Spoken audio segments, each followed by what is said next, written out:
Alright, so we're in the boat now. We gotta take apart the dash. If you have a Stars and Stripes like I do, there's a screw here, here, and there. And there's two little pins that come up from the bottom. So I already took them out, but they're not that hard to get at. So remove your dash. And then I'm gonna take this one out because it was already kind of damaged, so I'm just gonna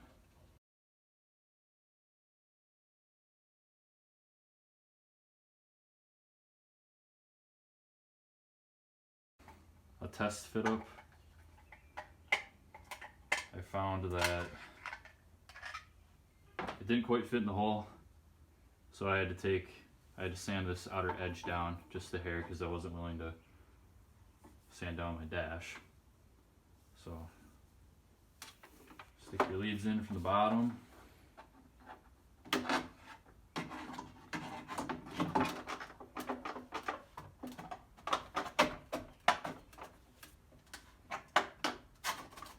Put it in there and kind of verify that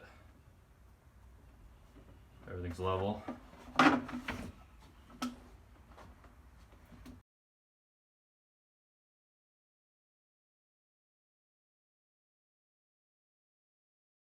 So next thing that you want to do is connect the power. So you have the yellow, which is your tack, red is hot, and then black is ground. So I tied everything, I'm going to be tying everything into the tachometer that was already there. So this right here, if you can look in there, it says signal, so that's what's coming from your engine. So it's already loose.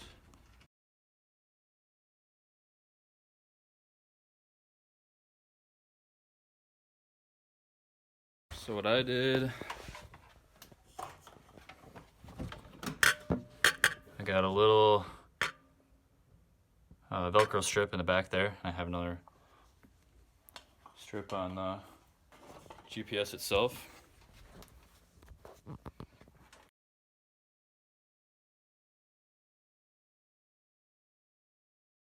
So we pulled the GPS cable and the ambient temp gauge, well, I guess sensor really, through the back. I have them both sitting back there on Velcro.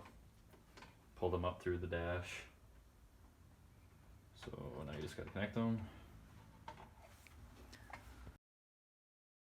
And it does matter which slot you put these in. So I'm not going to be running the water temp because I don't really feel that it's necessary. I can just get out of the boat.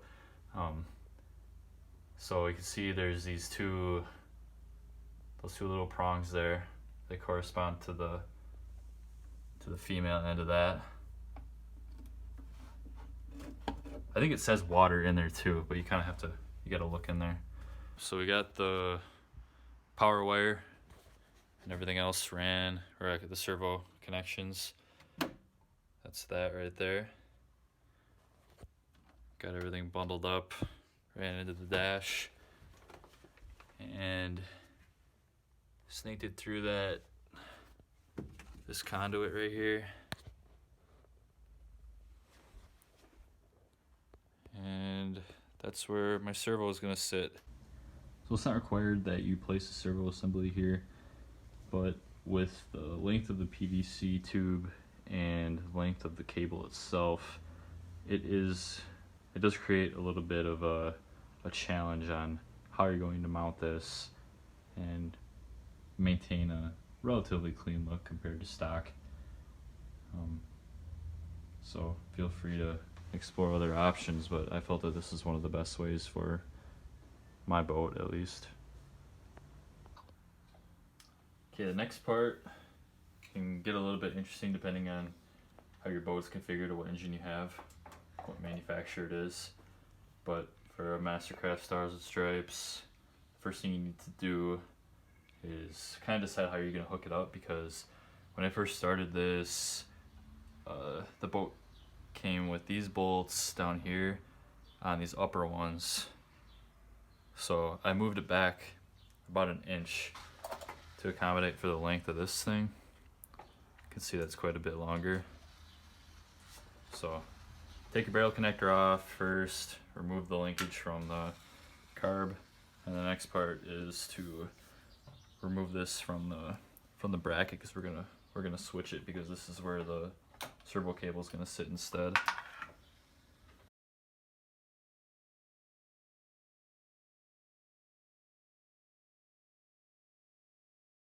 So on the top part, we're gonna install this P-clip to house the servo cable so that it's able to actuate back and forth without binding up on anything.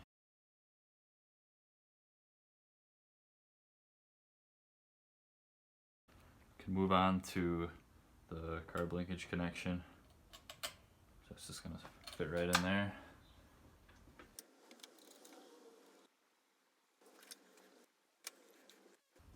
I'm gonna install the throttle cable like so. You can see it needs a little bit of adjustment already. I don't have the correct nut for this right now, so just for the sake of the video, I'll reinstall the barrel connector back on just to kind of simulate what's happening.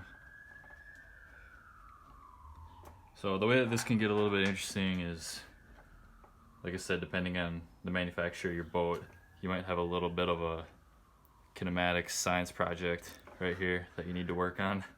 If you're not able to move the throttle cable linkage back, you might need to use like a bracket like this, or a combination of the two. You know, you just need to kind of think of a way to get that on there. But I wanted to redo this portion of the video because I had been running this setup for about a month now, and originally I had the straight bar that went across right here, and you can see that pretty much puts me with the size of these nuts, it puts me right at the end of my rope for adjustment on this.